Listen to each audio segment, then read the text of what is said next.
Ik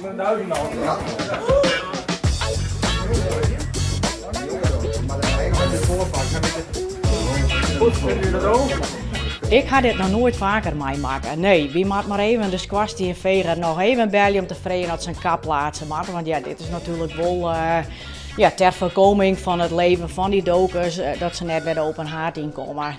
Ja, dat is natuurlijk wel even schrikken. We hier van een week al eerder een dood in de open haard. We hadden wat gekrost en we dachten van nou, wat is dit? En toen zit er dus een dood in de open haard en we dachten nou, dan is dat nobel klaar.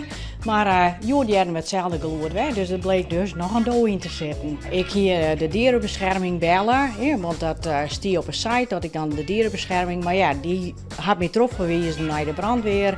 En die kwam hier met 4 man en het was eigenlijk samen klaar, want ze konden de dood van de open haard al zien. En ja, ik denk dat ze een lookje hebben lutsen haar, toen weer er samen weer uit.